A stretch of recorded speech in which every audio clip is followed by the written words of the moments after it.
Surtout quand on a eu à occuper des positions vraiment importantes dans ce pays.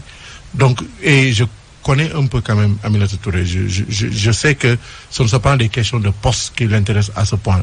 Peut-être qu'elle a des idées qui peuvent être contraires à l'idée de la majorité dans notre parti.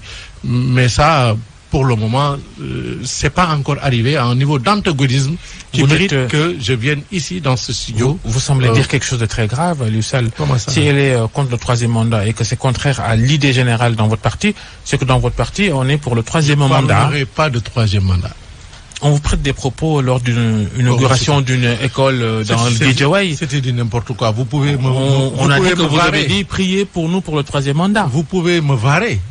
Parce que le VAR, ça existe. J'ai dit sous forme de boutade au marabout que j'espère que vous allez prier pour moi pour un deuxième mandat.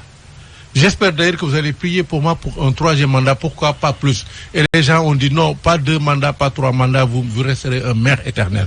J'ai dit mais attention, hein, faut pas trop parler de troisième mandat. Les journalistes sont là. Les gens sont allés raconter n'importe quoi.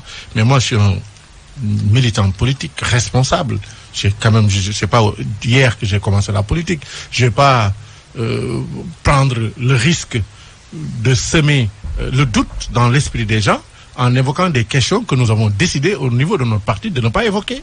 Votre sort personnel, justement, des jeunes qui vous sont favorables dans Guédiawaye estiment que vous devez être réhabilité après votre démission dans les conditions qu'on connaît, en plein débat sur les contrats pétroliers. Vous avez démissionné de la Caisse des dépôts et consignations. Je les comprends, mais je leur demande d'accepter le fait que ce n'est pas parce qu'on est cadre dans un parti. Ce n'est pas parce qu'on est maire qu'on doit forcément avoir un poste dans un gouvernement ou à la tête d'une institution ou d'une entreprise publique. Vraiment, c'est pas mon dada. Ça vous affaiblit un peu quand même le pouvoir de ne pas être à des postes de responsabilité publique et d'avoir des ambitions locales. Je vous jure qu'aujourd'hui, je me sens plus fort que jamais dans Guédiawaye. C'est comme ça. Est-ce que le président, il songe à vous nommer à nouveau quelque part? Si j'ai la capacité de connaître les songes du président, ça, je deviendrai fort. Vous ne vous y opposerez pas? Je ne crois pas. Ça, c'est pas un débat. Vous savez, moi, j'ai fait des études pour servir l'État. Aujourd'hui, je suis maire, donc je sers l'État. J'ai envie, comme tout un citoyen, de servir davantage l'État, mais ce n'est pas mon dada. Vraiment, ça ne m'empêche pas de dormir que d'être à des positions, puisque moi, passionnément, tous les jours, je sers le pays, je sers ma localité. Alors, maintenant, ça peut être un manque quelque part. Ce qui me frustre, c'est pas de ne pas avoir un poste, c'est d'être considéré comme une sorte de paria de la République. Ça fait mal, je le cache pas.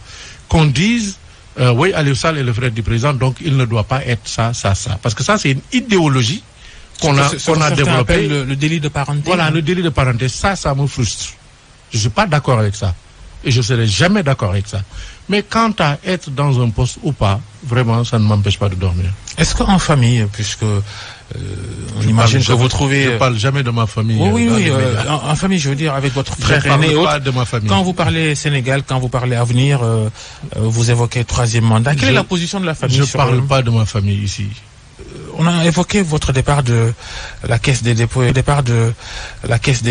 des consignations en tant que directeur général, départ motivé par toute la polémique qu'il y a eu autour de ces contrats pétroliers et gaziers. Vous étiez pointé comme quelqu'un qui a reçu des pots de vin pour faciliter l'installation de Franck Timis au Sénégal. Thierno Alassane Sall, ancien ministre de l'énergie du Sénégal, a sorti un livre dans lequel il vous cite, il vous accable. Quel est votre commentaire? J'ai pas lu son livre. Que pensez-vous de ce que vous en avez entendu? Je prête pas attention à ça. Ça aurait été mieux de lire, non, quand vous êtes cité? Pas que j'ai décidé de ne pas lire par dépit ou quoi que ce soit. J'étais occupé à autre chose. Il arrive qu'il y ait d'autres livres qui sortent que je ne lise pas. Peut-être qu'ils parlent de la gouvernance, mais on n'a pas toujours l'occasion de lire des livres. Que pensez-vous de lui, ancien ministre, qui vous accable